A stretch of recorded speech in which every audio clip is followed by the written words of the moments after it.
Hello everyone, Scarlett here again. I know I look a little different, but I think it was time for a change and I kind of like it. So let me know if you guys like it in the comments. That would be awesome. But today we're starting on chapter 11, Destined for Greatness, and we're just going to jump right in. Back at the hospital in Katie's office, they go over what happened at the meeting as Sean can't believe he got to meet his idol, Damien Hall. He's a little disappointed, though, with the fact that Damien was so rude and not the person he had envisioned him to be.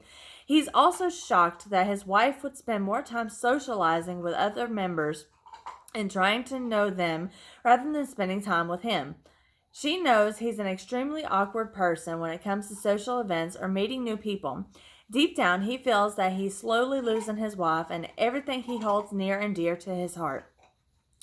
On the other hand, Katie is very satisfied with the meeting. She got some valuable information and built a relationship with some of the other members, despite going in with the initial intention of sticking by Sean and not interacting with anyone else. However, when she got there, it became clear the better option was to act like she belonged, even if Sean didn't belong with a bunch of professional and dedicated killers.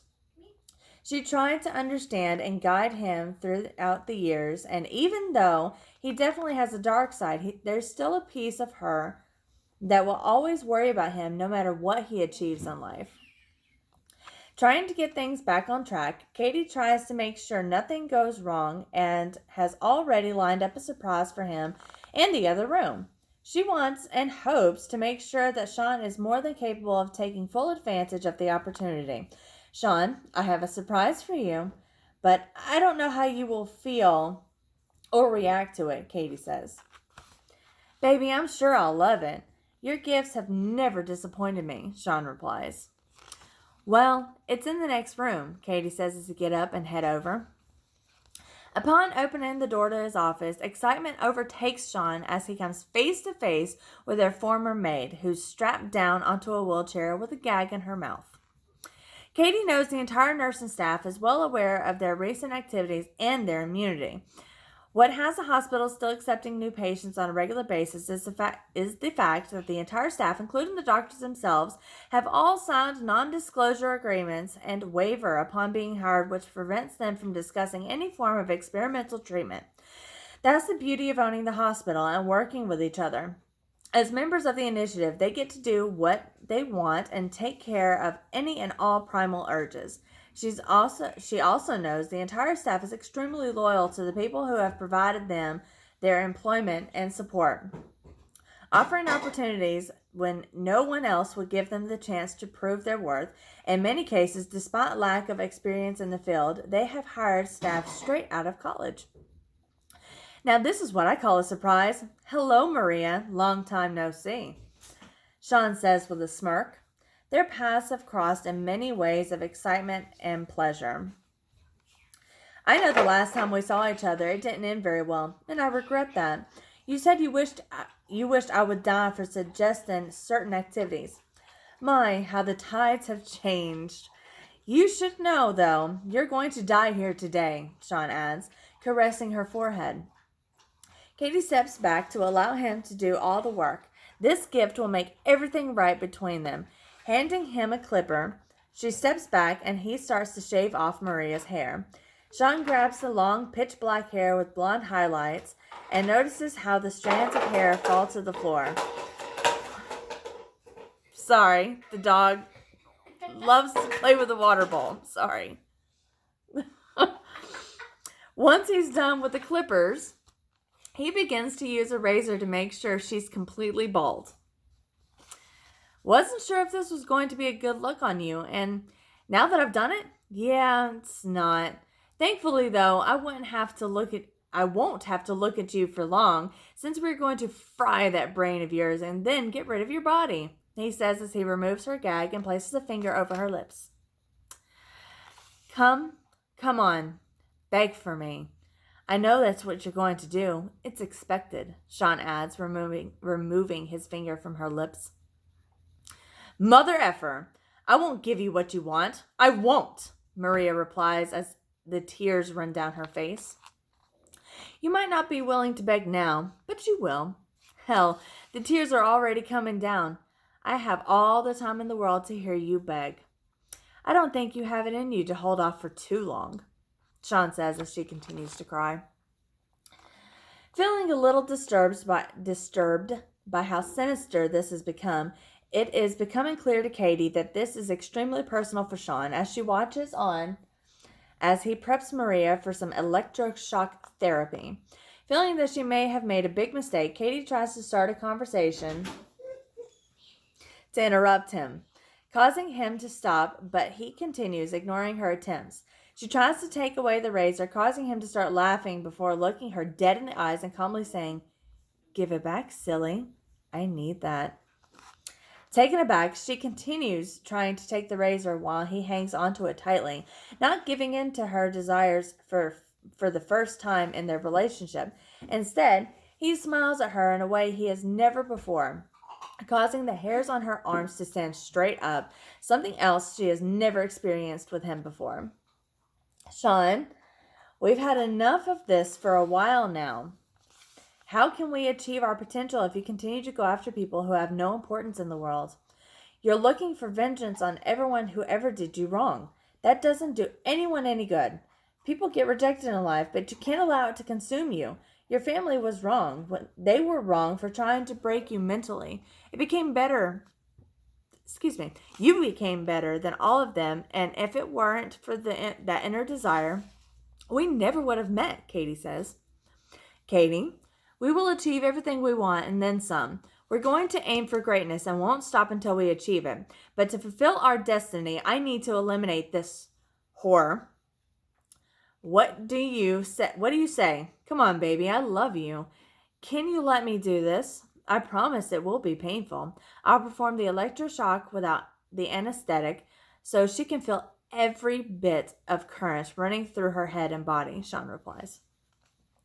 Unsure what to do, she steps aside, allowing him to begin as he places the electrodes on Maria's scalp. Katie looks on, wondering how far Sean will go.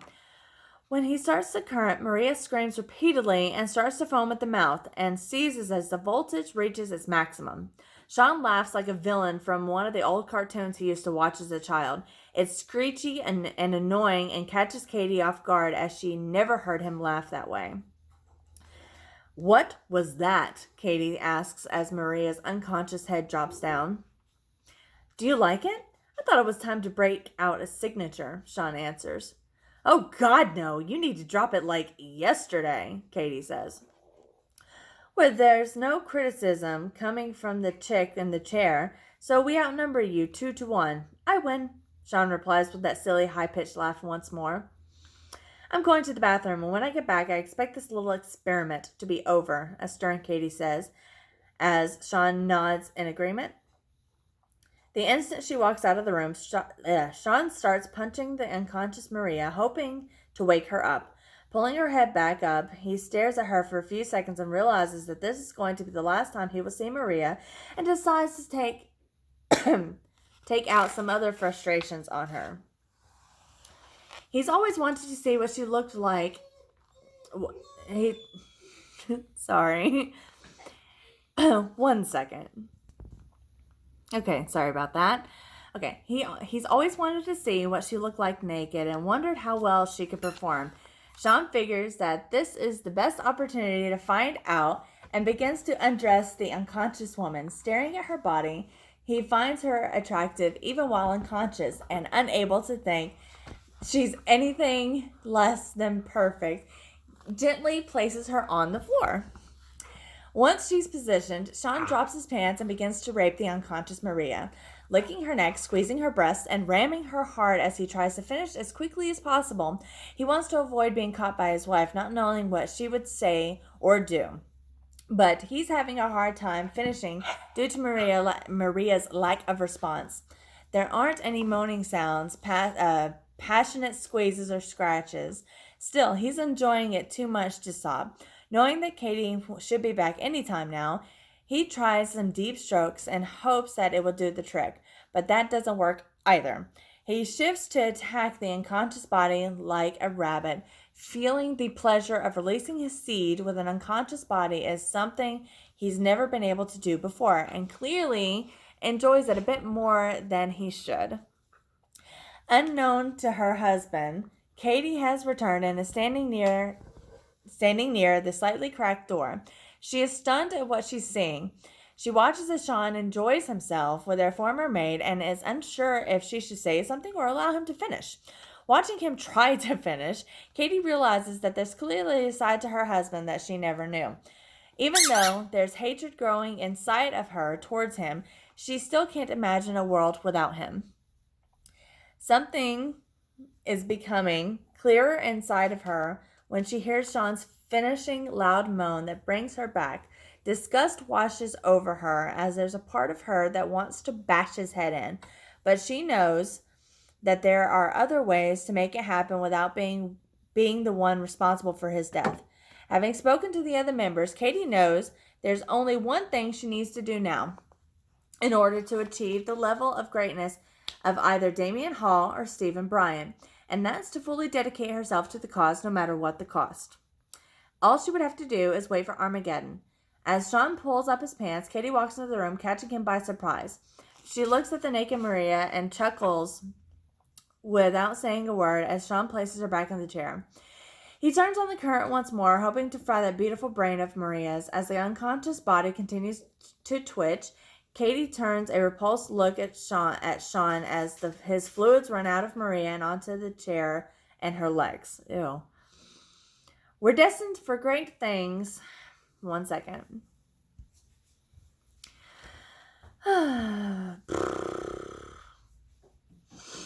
We're destined for great things. Well, I know for a fact that I am because Damian and Stephen both told me so at the meeting. You, on the other hand, I believe in you, despite them thinking you're going to slow me down. What you've done here is shitty and it's something that will remain between us for a long time, Katie says as she picks up the straight razor. Baby, I don't know what you're talking about. I'll always be by your side and make sure that you're safe, Sean replies. Sean, you can play stupid all you want. I know all the things you've done through the years, and I've turned my eyes and back to it for long enough. I'm not going to hold it against you, but I won't forget. I do know that we are stronger while we are together, Katie says as she hands him the razor. Katie, the things I've done have all been about the experiments and never once self-need. I wouldn't want to ruin what we have over a worthless person, Sean replies as she walks out the door. With the razor in his hand, Sean turns off the current. There's only one thing left to do with Maria, which is to put her out of her misery. Sean takes mercy on her by running the razor against her throat in one swift motion from left to right and watches her bleed out from a few feet away. Okay, so that's the end of chapter 11. Next time, we will continue with chapter 12, The Only Way. So that will be next time. Please, guys, do me a favor. If you're liking the story, leave a comment. Let's talk about it. What you like, what you dislike. If you like my hair. If you think I'm doing a good job. All great comments. Doesn't make a difference what it is. But please remember to like, share, subscribe. Tell your friends if they like horror. Guess what? This one's awesome. I'm really enjoying it. So I'll say it again. Like, share, subscribe, and come back next time. See y'all later.